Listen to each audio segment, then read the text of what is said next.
Of course, the Defense Headquarters has concluded its investigation into allegations of misconduct involving senior military personnel, some of whom now face arraignment before military tribunals. Now, what began as disciplinary arrest in late 2025 has evolved into claims of a coup plot, raising questions about loyalty within the ranks and the resilience of Nigeria's democratic institution.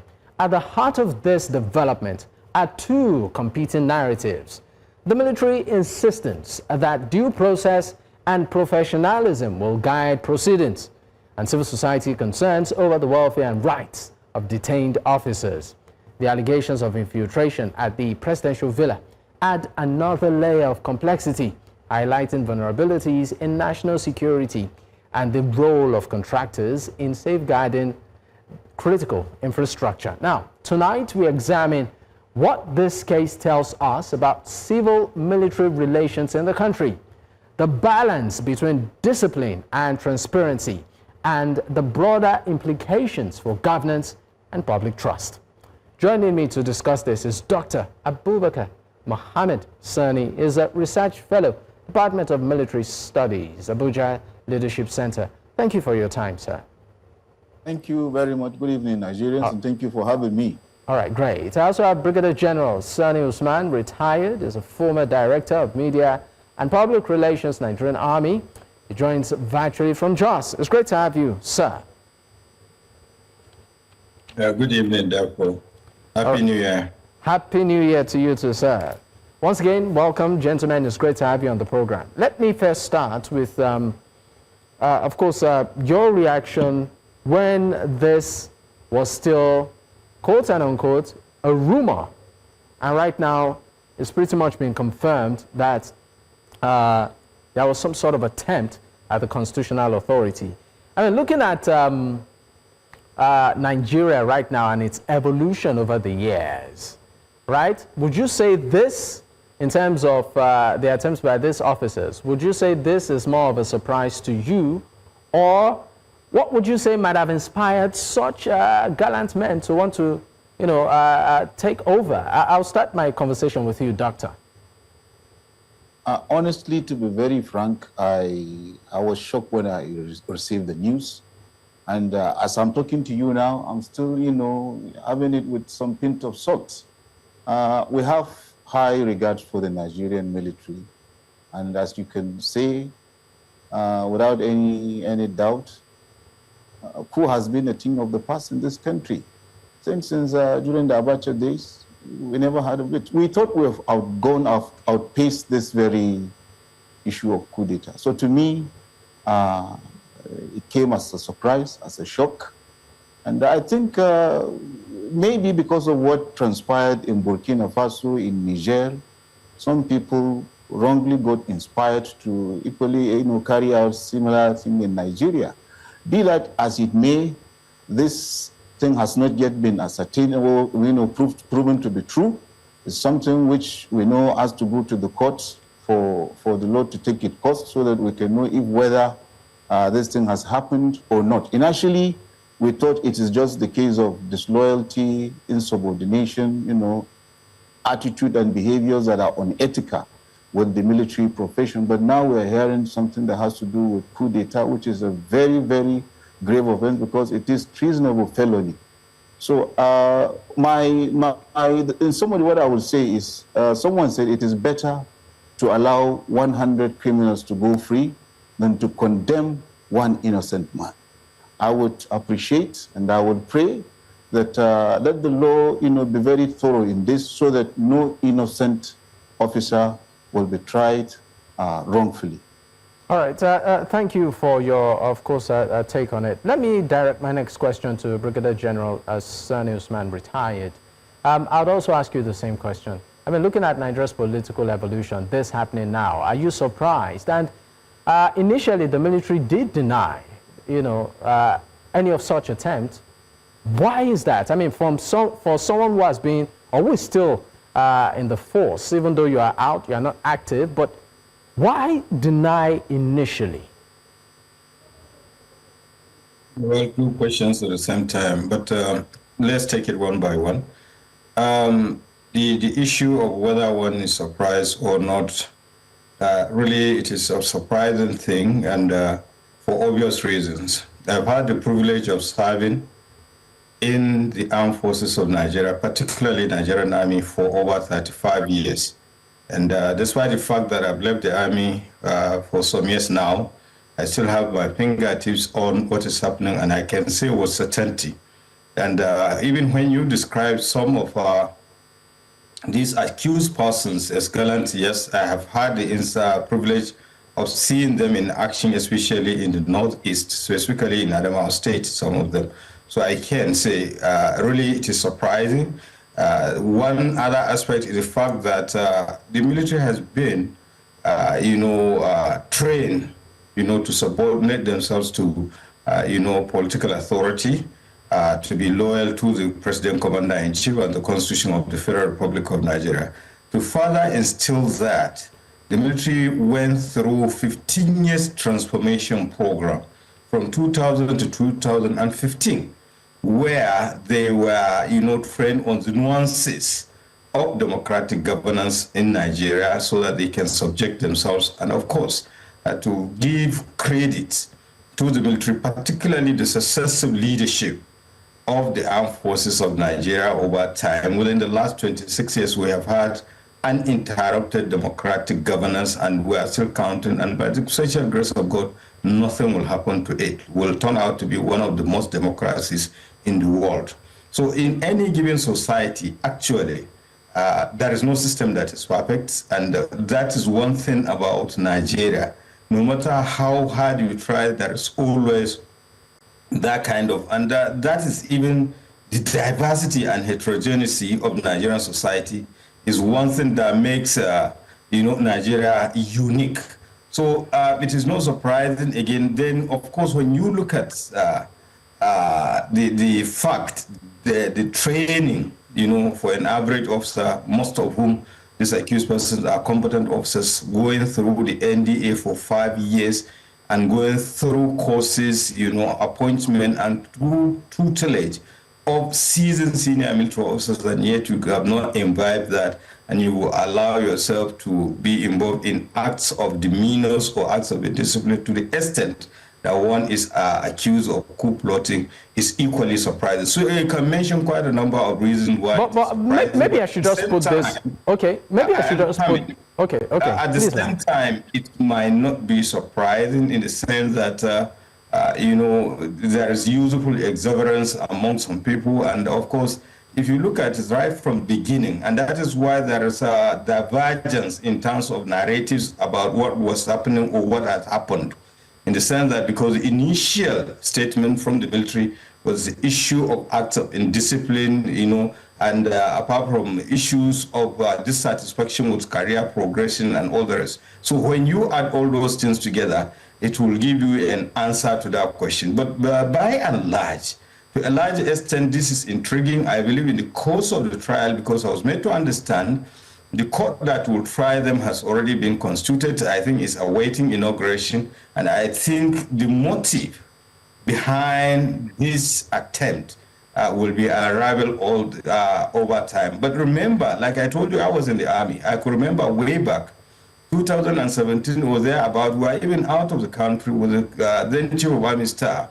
We had to issue a statement warning some officers to stay clear of, hobnobbing with political, entities and all the rest of them. And of course, we have had intrigues during, just before the doctrine of necessities when late President Yar'Adua was sick. So it give you some kind of an understanding that yes, these are some of the things, but by and large, honestly, it is surprising. And going to the second question about divergence, I believe it was in the course of investigation, and in fact, everybody was taken unawares or by surprise in the sense that here we are, Nigeria, we all agree to the fact that democracy is the best form of governance, and the military has taken the leadership, the transformation program and all the rest subjecting, although there is even a criticism to it, because I can't understand why you would transform in isolation to the Nigerian society. All right. And those are some of the kind of the minors that we ought to have also Brigadier General Sani Usman. Transform Nigerian society to the nuances of democratic governance and all the rest of the things. So, so that, to a large extent, gave rise to the issue of divergence. Brigadier General Sani Usman, you said quite a couple of things, and of course, I would definitely come back to your line of thought on this. We need to go on our first break. When we return, the show continues. Stay with us. We will be right back.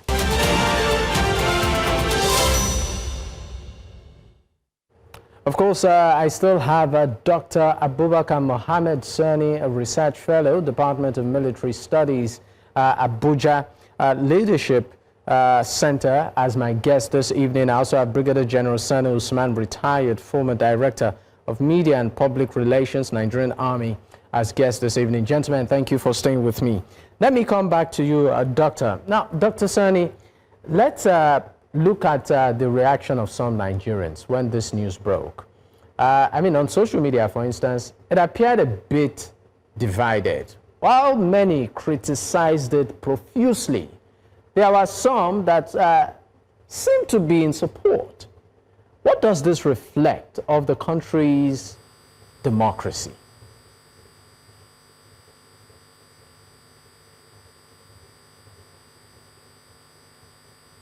Did you get my question? Oh, come again.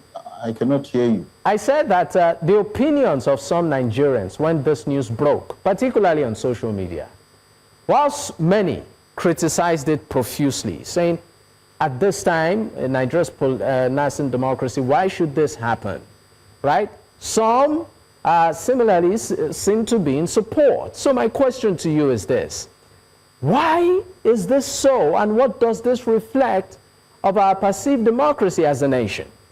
Do people still have faith in our democracy?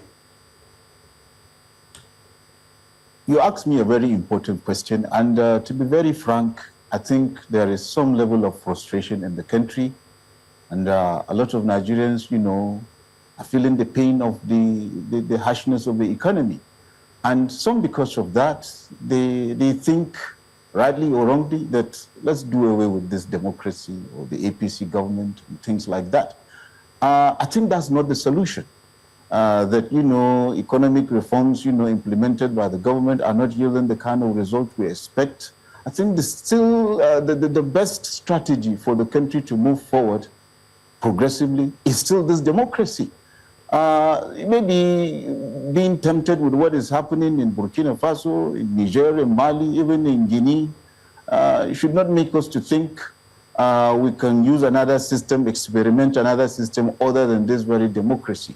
So the frustration in the land, lack of opportunities, you talk about misgovernance or bad governance, you talk about the insecurity, you talk about the lack of inclusion in the system. These are all things that when you aggregate them together would make people to lose faith in the democratic system. And I'm not saying Nigeria is at fault here. It's a problem that cut across all the ECOWAS sub-region. You understand? I think ECOWAS should stand up and ensure that, you know, democracy is practiced as it ought to be practiced in the sub-region. So when you have countries like, let me say maybe Cote d'Ivoire, you have countries like Togo, they change term limits. One president has been ruling for 15, 16, 20 years. But what is the democracy all about? Maybe I should quickly come in here, Dr. Sani. So what can... March, not through the popular will of the people. All these things, you know, contribute to this level of frustration. But as I've said earlier, you talk about ECOWAS. Military coup is not the solution. You talk about ECOWAS. So my follow-up question is, what can ECOWAS do? And over the years, how would you even rate, you know, the role of institutions like ECOWAS or even the African Union in ensuring that, look, governments across Africa are accountable and responsible for their people? Well, on a level of 1 to 10, or scale of 1 to 10, I will rate the ECOWAS maybe 3 over 10. How about the African Union? It's not really acting as you should. And this is why I was saying they should step up their game and hold leaders in the sub-region accountable. They must respect, you know, the ideals of democracy. They must honor it, you know, rule of law, term limits, inclusion, and so on and so forth. As it is in the West African sub-region, This is not the case. And this is the reason why many people are thinking, what is the use of the democracy? If democracy will not honor term limits, if democracy will not, work with inclusion, if democracy would not have good governance, what is the use of the democracy? So I think these are things that ECOWAS should step up its game. And once we would practice this democracy as it should be practiced, Nigerians and Africans in the West African sub-region will honor and respect it. If we don't, then people will always be clamoring for the military to take over, and whenever they do, people will jubilate, just like we've seen it in Mali and in Niger. I can tell you, if this thing had succeeded, you will have seen Nigerians, some Nigerians, coming out to jubilate on the street. All right, I would also direct the same question to you, of course, Brigadier General. Opinions seem divided on this, particularly even on social media, some Nigerians in support, some against.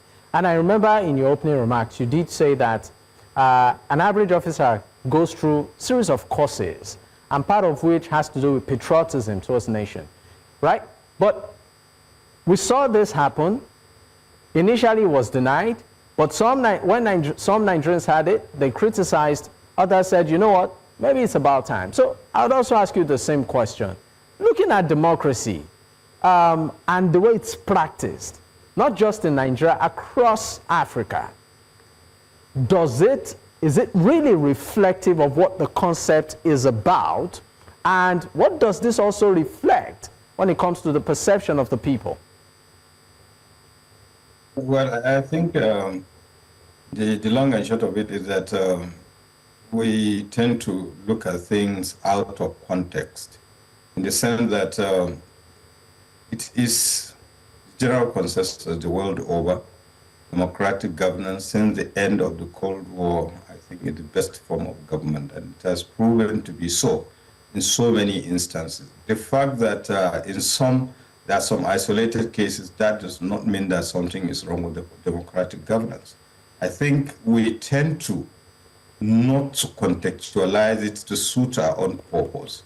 We are Africans, we are Nigerians, of course, West Africa. Our peculiarities are different with those of the Western countries. But by and large, the whole issue, the basic definition of democracy, I think, is government of the people, by the people. So invariably, whatever it is to the overall benefit of the society. In this case, Nigerian society. So I think and it's a journey. It's not the destination, the way I look at it, because if you look at it from 1999 to date, there had been some improvement tremendously. And just like everything else, you will not have a perfect system, but I think it's a work in progress and we need to improve on it. There is not an excuse for anybody to think of changing government through any means other than the democratic procedure, in this case, the electoral process, which every 4 years we have in the country is established in the Constitution, and of course the extant laws that establish the INEC and other subsidiary legislation as it is. So that being said, we go back to the issue that I was talking about. You see, when you are talking about democratic governance, one of the key things is the issue of having strong institutions. And unfortunately, we tend not to, strengthen the institutions. Hence, we have had the instances. Otherwise, there would have been proper check and balances that those who even have criminal tendencies, the society in itself, we are not even talking about the institution, will check them before the society does that. A case in point is, we have been experiencing, let's say, this kind of security challenges. And in fact, let's even talk about the early 2000s. There were killings, ethno-religious killings, all the rest of them. And that goes back to the issue of the transformation process that I was saying, that the military cannot transform in isolation to the Nigerian society.